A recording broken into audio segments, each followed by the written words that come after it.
ರಾಮನಗರದಲ್ಲಿ ನಮ್ಮ ಪ್ರತಿನಿಧಿ ನಟರಾಜ್ ಅಲ್ಲಿನ ಜನತೆಯ ಜೊತೆ ಒಂದು ಚಿಟ್ಚಾಟ ನಡೆಸಿದ್ದಾರೆ. ಬನ್ನಿ ನೋಡೋಣ. ಪಾಕಿಸ್ತಾನದ ಕಪಿಮುಷ್ಟಿಯಿಂದ ವೀರ ಯೋಧ ವಿಂಗ್ ಕಮಾಂಡರ್ ಇವತ್ತು ಅಭಿನಂದನ್ ನಮ್ಮ ತಾಯ್ನಾಡಿಗೆ ಬರ್ತಾ ಇದ್ದಾರೆ. ಇದೇ ವಿಷಯವಾಗಿ ಚನ್ನಪಟ್ಟಣದ ಒಂದು ಡಿಗ್ರಿ ಕಾಲೇಜು ವಿದ್ಯಾರ್ಥಿಗಳು ಗಮನಿಸ್ಬೋದು. ಸಾವಿರಾರು ಏನು ವಿದ್ಯಾರ್ಥಿಗಳಿದ್ದಾರೆ, ಇವತ್ತು ಎಲ್ಲರೂ ಸ್ವಾಗತ ಮಾಡೋದಕ್ಕೆ ಇಲ್ಲಿ ನಿಂತಿದ್ದಾರೆ. ಎಲ್ಲರೂ ಕೂಡ ಒಂದು ಜೈಘೋಷವನ್ನು ಮಾಡ್ತಾ ಇದ್ದಾರೆ. ಏನು ವಿಂಗ್ ಕಮಾಂಡರ್ ಅಭಿನಂದನ್ ಆದಷ್ಟು ಬೇಗ ನಮ್ಮ ತಾಯ್ನಾಡಿಗೆ ಬರಲಿ ಎಂಬುದು ಎಲ್ಲ ವಿದ್ಯಾರ್ಥಿಗಳು ಕೇಳ್ಕೊತಾ ಇರೋದು. ಬನ್ನಿ, ಈ ಶಾಲೆಯ ಒಬ್ಬರು ಪ್ರಾಂಶುಪಾಲರು ನಮ್ಮ ಜೊತೆ ಇದ್ದಾರೆ, ಅವ್ರನ್ನ ಕೇಳೋಣ. ಸರ್, ಈಗ ವಿಂಗ್ ಕಮಾಂಡರು ಇವತ್ತು ನಮ್ಮ ತಾಯ್ನಾಡಿಗೆ ಬರ್ತಾ ಇದ್ದಾರೆ, ಏನು ಅನಿಸುತ್ತೆ ಸರ್? ನಮಗೆ ಬಹಳ ಸಂತೋಷದ ವಿಚಾರ ಮತ್ತು ನಮ್ಮ ಭಾರತದ ವೀರ ಯೋಧ ಸುರಕ್ಷಿತವಾಗಿ ಭಾರತಕ್ಕೆ ಮರಳುತ್ತಿರುವುದು ನಿಮ್ಮೆಲ್ಲರ ಒಂದು ಹೆಮ್ಮೆ. ಮತ್ತು ವಿಶೇಷವಾಗಿ ಈ ಪಾಕಿಸ್ತಾನದ ಪ್ರಧಾನಿ ಇಮ್ರಾನ್ ಖಾನ್ ತಮ್ಮದೇ ಆದಂತಹ ಒಂದು ಇಚ್ಛೆಯಿಂದ ಭಾರತಕ್ಕೆ ಸುರಕ್ಷಿತವಾಗಿ ವಾಘಾ ಗಡಿಯ ಮೂಲಕ ಮಧ್ಯಾಹ್ನ 1 ಗಂಟೆಗೆ ಭಾರತಕ್ಕೆ ಆಗಮಿಸ್ತಾರೆ. ಆದ್ದರಿಂದ ಅವರೆಲ್ಲರಿಗೂ ಕೂಡ ನಾನು ಸ್ವಾಗತ ಮತ್ತು ಅಭಿನಂದನೆಯನ್ನು ಸಲ್ಲಿಸುತ್ತೇನೆ. ನಾನು ಕಾಲೇಜಿನ ಪರವಾಗಿ, ನಮ್ಮ ಬೋಧಕ ಮತ್ತು ಬೋಧಕೇತರ ಪರವಾಗಿ ನಾನು ಸ್ವಾಗತವನ್ನು ಬಯಸ್ತಾ ಇದ್ದೇನೆ. ಬನ್ನಿ, ಮತ್ತಷ್ಟು ಪ್ರಾಂಶುಪಾಲರ ಕೇಳೋಣ. ಈಗ ಅಭಿನಂದನ್ ಅವರು ಬರ್ತಾ ಇರ್ತಕ್ಕಂಥದ್ದು ಏನು ಅನಿಸುತ್ತೆ? ತುಂಬ ಸಂತೋಷವಾಗಿದೆ. ಭಾರತ ಪಾಕಿಸ್ತಾನ ನಡುವೆ 1947ರಿಂದಲೂ ಕೂಡ ಯುದ್ಧಗಳು ನಡೀತಾನೇ ಇದೆ. ಸುಮಾರು ಭಾರತ ವಿರುದ್ಧ ಪಾಕಿಸ್ತಾನ ಸುಮಾರು ಫೆಬ್ರವರಿ 14ರಿಂದ ಇಲ್ಲಿ ತನಕ 30 ಬಾರಿ ಕದನ ವಿರಾಮವನ್ನು ಉಲ್ಲಂಘನೆ ಮಾಡಿದೆ. 2013ರಲ್ಲಿ 2900ಕ್ಕೂ ಅಧಿಕ ಬಾರಿ ಕದನ ವಿರಾಮವನ್ನು ಉಲ್ಲಂಘನೆ ಮಾಡಿತ್ತು. ಅಂತಹ ಪಾಕಿಸ್ತಾನದ ನೆಲಕ್ಕೆ ನಮ್ಮ ದೇಶ ಸೈನ್ಯ ನುಗ್ಗಿ ಸುಮಾರು 350 ಜನರನ್ನು ಕೊಂದು ಹಾಕ್ತು.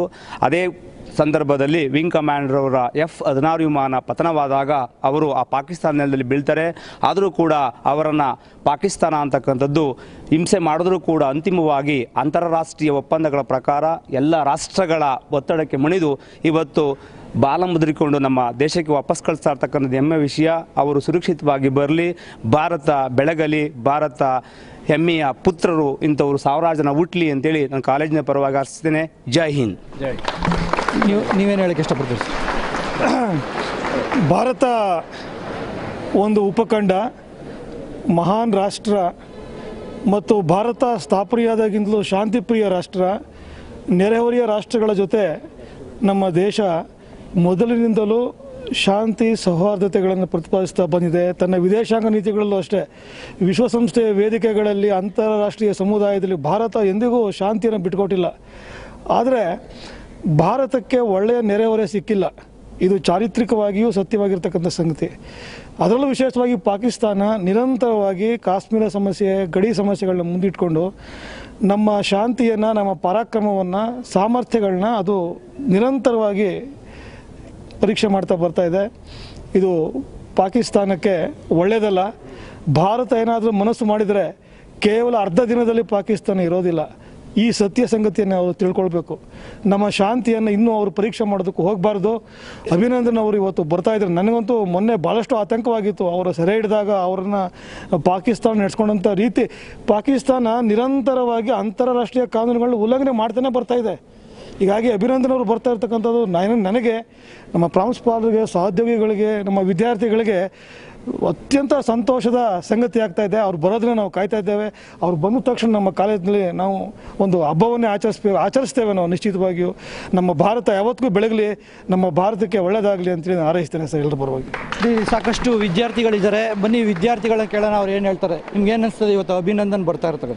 ಅಭಿನಂದನ್ ಅವರು ನಮ್ಮ ಭಾರತಕ್ಕೆ ಮತ್ತೆ ಮರಳಿ ಬರ್ತಾ ಇರೋದು ನಮಗೆ ತುಂಬಾ ಖುಷಿ ಆಗ್ತಿದೆ.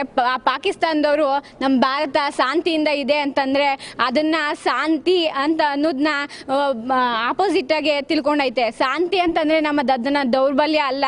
ನಾವು ಎಲ್ಲ ಜನರಿಗೆ ಯಾರೇ ಬರಲಿ ನಾವು ನಮ್ಮ ಹತ್ರ ನಮ್ಮವರು ಅಂತ ಸೇರಿಸ್ಕೊಳ್ತೀವಿ. ಅದೇ ನಮ್ಮ ತಪ್ಪಾದರೆ ಇನ್ನು ಮುಂದೆ ಒಳ್ಳೆಯವ್ರು ಬದುಕೋಕ್ಕಾಗಲ್ಲ, ಆ ಥರ ಆಗೋಗುತ್ತೆ.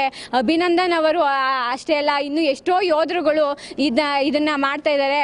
ಆದರೆ ಅಭಿನಂದನ್ ಅವರು ನಮ್ಮ ದೇಶಕ್ಕೆ ಮತ್ತೆ ಮರಳಿ ಬರ್ತಾ ಇರೋದು ನಮಗೆ ಒಂದು ಶಕ್ತಿನೇ ಸರಿ. ಎಷ್ಟೇ ಅವ್ರಿಗೆ ಹಿಂಸೆ ಕೊಟ್ಟರು, ಏನೇ ಕಾಟ ಕೊಟ್ಟರು, ಅವರು ನಮ್ಮ ಗುಟ್ಟನ್ನು ಬಿಟ್ಕೊಡ್ಲಿಲ್ಲ. ಅದಕ್ಕೆ ನಾನು ಅವ್ರಿಗೆ ನನ್ನ ಮನಸ್ಪೂರ್ವಕವಾಗಿ ನಮ್ಮ ಕಾಲೇಜಿನ ಪರವಾಗಿ ಅಭಿನಂದನೆಗಳನ್ನ ಸಲ್ಲಿಸ್ತಾ ಇದ್ದೀನಿ. ಮತ್ತಷ್ಟು ವಿದ್ಯಾರ್ಥಿಗಳಿದ್ದಾರೆ, ಬನ್ನಿ ಕೇಳೋಣ. ಈಗ ಅಭಿನಂದನ್ ಅವರು ಬರ್ತಾ ಇರ್ತಕ್ಕಂಥದ್ದು ಏನು ಅನ್ಸುತ್ತೆ ನಿಮಗೆ? ತುಂಬ ಖುಷಿ ಆಗ್ತಿದೆ. ಅಭಿನಂದನ್ ಅವರು ನಮ್ಮ ಭಾರತದ ಹೆಮ್ಮೆಯ ಪುತ್ರ ಅಂತ ಹೇಳ್ಕೊಳ್ಳೋಕೆ ಈ ಕಾಲೇಜಿನ ಪರವಾಗಿ ನನಗೆ ತುಂಬ ಖುಷಿ ಆಗ್ತಿದೆ. ಇವತ್ತು ನಮ್ಮ ಕಾಲೇಜಲ್ಲೆಲ್ಲ ತುಂಬ ಖುಷಿ ಇದ್ದಾರೆ ವಿದ್ಯಾರ್ಥಿಗಳು. ಮೊನ್ನೆ ಅವರು ತಗೊಳಕೊಂಡಾಗ ತುಂಬ ಬೇಸರ ಆಗ್ತು, ಅವ್ರಿಗೆ ಚಿತ್ರಹಿಂಸೆ ಕೊಟ್ಟುತ್ತೆಲ್ಲ ಕೇಳಿ ತುಂಬ ಹಿಂಸೆ ಆಯಿತು, ತುಂಬ ಮನಸ್ಸಿಗೆ ತುಂಬ ನೋವಾಯಿತು. ಮುಂದೆ ಭಾರತವನ್ನು ಯಾರೇ ಕೆಣಕಬೇಕು ಅಂದರೂ ಕೂಡ ಸಾವಿರ ಸಲ ಯೋಚನೆ ಮಾಡಬೇಕು ಅನ್ನೋ ಪ್ರತ್ಯುತ್ತರ ಭಾರತ ಸೇನೆ ಕೊಟ್ಟಿದೆ. ಭಾರತ ಸೇನೆ ಜೊತೆಗೆ ಇಂಥ ಯುವಕರು ಸದಾ ಜೊತೆಲಿ ಇರ್ತೀವಿ. ಇಡೀ ಭಾರತ ಅವರ ಜೊತೆ ಇರುತ್ತೆ. ಭಾರತ ಸೇನೆ ಇಂಥ ಸಾಧನೆಗಳನ್ನ ಮಾಡ್ತಾ ಇರಲಿ. ಭಾರತ ಶಾಂತಿಯನ್ನು ಬಯಸುತ್ತೆ. ಭಾರತ ಶಾಂತಿಯನ್ನು ಕೆಣಕಿದ್ರೆ ನಮಗೆ ಗೊತ್ತಿದೆ ಯಾವ ರೀತಿ ಪ್ರತ್ಯುತ್ತರ ಕೊಡ್ಬೋದು ಅಂತ ನಮ್ಮ ಸೇನೆ ತೋರಿಸಿದೆ. ನಮ್ಮ ಸೇನೆ ಜೊತೆಗೆ ಇಡೀ ದೇಶ ಇದೆ. ಜೈ ಜವಾನ್ ಜೈ ಕಿಶಾನ್. ಏನು ಹೇಳಕ್ಕೆ ಇಷ್ಟಪಡ್ತೀನಿ ಸರ್? ಅಭಿನಂದನ್ ವರ್ತಮಾನ್ ಅವರು ಇದು ಪಾಕಿಸ್ತಾನ ಸೆರೆ ಹಿಡಿದಾಗ ಎಲ್ಲರಿಗೂ ಬೇಸರ ಆಗಿತ್ತು. ಆದರೆ ಮೊನ್ನೆ ಸರ್ಜಿಕಲ್ ಸ್ಟ್ರೈಕ್ ಇದು ಏರ್ ಸ್ಟ್ರೈಕ್ ಆದಾಗ 21 ನಿಮಿಷದಲ್ಲಿ ಬರೀ 350 ಜನರನ್ನು ಕೊಂದಾಕಿದೆ. ಇದು ನನಗೆ ತುಂಬ ಹೆಮ್ಮೆ ಆಗಿದೆ. ಆದರೆ ವರ್ಧಮಾನ್ ಅವರು ಸೆರೆ ಹಿಡಿದಾಗ ನಮಗೆ ತುಂಬ ಬೇಸರ ಆಗಿತ್ತು ಮತ್ತು ಚಿತ್ರಹಿಂಸೆ ಕೊಟ್ಟರು. ಆದರೂ ನಮ್ಮ ಸೈನಿಕರ ಗುಟ್ಟನ್ನು ಬಿಟ್ಕೊಡ್ಲಿಲ್ಲ.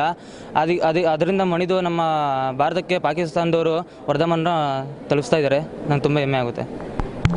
ನೋಡಿದ್ರಲ್ಲ, ಇದು ವಿದ್ಯಾರ್ಥಿಗಳ ಜೋಶ್ ಎಷ್ಟರ ಮಟ್ಟಿಗಿದ್ದರೆ ಅಭಿನಂದನ್ ಅವರು ಆದಷ್ಟು ಬೇಗ ತಾಯ್ನಾಡಿಗೆ ಮರಳಿ ಅನ್ನೋದು ಕೂಡ ಎಲ್ಲ ವಿದ್ಯಾರ್ಥಿಗಳಿಗೆ ಇರ್ತಕ್ಕಂಥದ್ದು.